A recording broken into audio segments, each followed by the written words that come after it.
लेकिन आज आप देख रहे हैं कि सिर्फ कुछ बोलने के ऊपर आज सदस्यता रद्द कर दी जा रही है। हमारे वैचारिक मतभेद, हमारे राजनीतिक मतभेद हो सकते हैं और होना भी चाहिए, लोकतंत्र की यही खूबसूरती है। लेकिन अगर कोई ये कहता है कि नीरव मोदी जिसने करोड़ों रुपए का घोटाला किया है, ललित मोदी जिसने करोड़ों रुपए का घोटाला किया है, ये मोदी नाम के ही लोग ऐसे क्यों होते हैं? अगर ये राहुल गांधी ने कहा है तो हम भी इस बात की सहमति है हमारी भी, कोई गलत बात नहीं कही है। लेकिन आज संविधान की, कायदे की, कानून की धज्जियां उड़ाकर एक दिन के अंदर फैसला आता है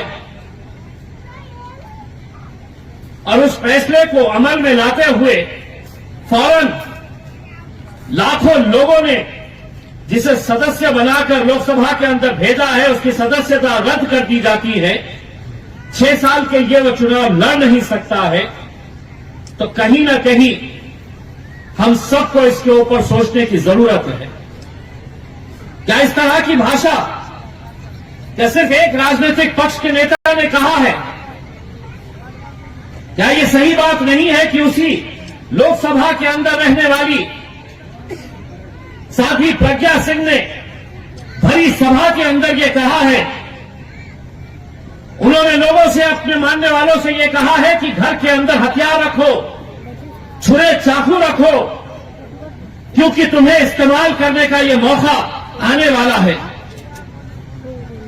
उनका एक मंत्री कहता है कि देश के गद्दारों को गोली मारो सालों को, ये भाषा का इस्तेमाल होता है और कोई भी इसके ऊपर हम विरोध करेंगे, क्योंकि हमें किसी एक राजनीतिक पक्ष को नहीं बचाना है, बल्कि इस देश के संविधान को बचाने का वक्त आया है। जिस संविधान के बारे में खुलेआम ये कहा जा रहा है कि अब इसको बदलने का वक्त आया है।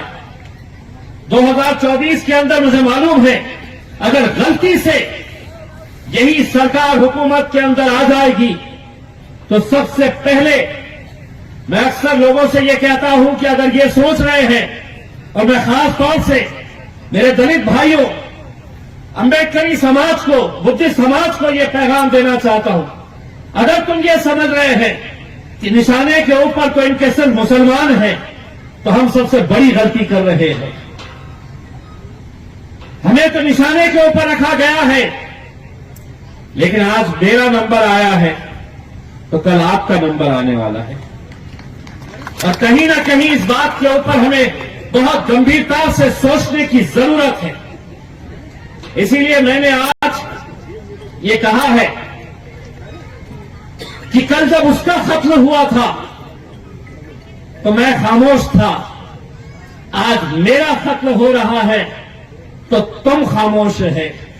हो सकता है कि आज मेरा नंबर आया है, कल तुम्हारा भी नंबर आ सकता है। आज यहां पर यह आप लोगों का सौभाग्य है कि यहां पर समाज के धर्म गुरु आदरणीय भंते जी यहां पर बैठे हुए हैं। मुझे खुशी है कि इतनी तपती धूप के अंदर इतनी सारी महिलाएं, इतने सारे पुरुष यहां पर इकट्ठा हुए हैं, कुछ अच्छी बातें सुन रहे हैं। लेकिन मैं भंते जी आप लोगों से, आदरणीय, मैं आप लोगों से हाथ जोड़कर विनती करना चाहता हूं कि समाज के अंदर आप एक ऐसी एकता पैदा करिएगा, एक ऐसी एकता पैदा करिएगा, और वो एकता अगर पैदा हो जाती है तो उसका नतीजा क्या होता है वो आज आपके सामने खड़ा हुआ है। यह आप लोगों का आशीर्वाद था, आप लोगों की मेहनत थी, आप लोगों का साथ था कि जिसकी वजह से हमने पूरे देश भर में एक पैगाम दिया कि अगर बुद्धिस्ट समाज, दलित समाज, मुसलमान, पिछड़ा समाज अगर एक ताकत बनकर खड़े रहता है तो हमें किसी के पीछे जाने की जरूरत नहीं। हम अपनी हुकूमत खुद बना सकते हैं, हम अपनी ताकत खुद पैदा कर सकते हैं। मुझे यहां पर जैसे ही मैं आया तो मेरा एक यहां पर बहुत मजबूत साथी है, मेरी ताकत है यहां की, राहुल वानखेड़े। उसने मुझसे कहा कि साहब यहां पर कोई सभागृह बनाने का है। कोई सभागृह बनाने का है और उन्होंने मुझसे, दरअसल ये है कि प्रांतोष वाघमारे हो या राहुल वानखड़े हो, इनके अंदर ये कला बहुत अच्छे से है। मैंने अभी, भाते जी आपको पता होगा कि बुद्ध लेनी के लिए मैं जब वहां पर गया था तो आदरणीय भंते जी ने मुझसे कहा था कि यहां पर मैं लगातार पिछले 5 सालों से वहां पर जाता हूं, धम्मचक्र प्रवर्तन दिन के मौके के ऊपर। उन्होंने मुझसे कहा कि यहां का हमको ब्यूटीफाई करना है, आप 10 लाख रुपए दे दीजिएगा। मैंने दूसरे ही दिन बुलाया और उन्हें मेरे ऑफिस के अंदर 10 लाख रुपए का चेक दे दिया। 10 लाख रुपए का पत्र देकर वो काम करने की शुरुआत हुई तो प्रांतोष ने मुझे वहां पर फिर से लेके गया कि बोले साहब आपका सत्कार करना है कि आपने पैसा दिए है करके, और धीरे से भंते जी के कान में बोल दिया कि 10 लाख नहीं और 10 लाख मांगिए।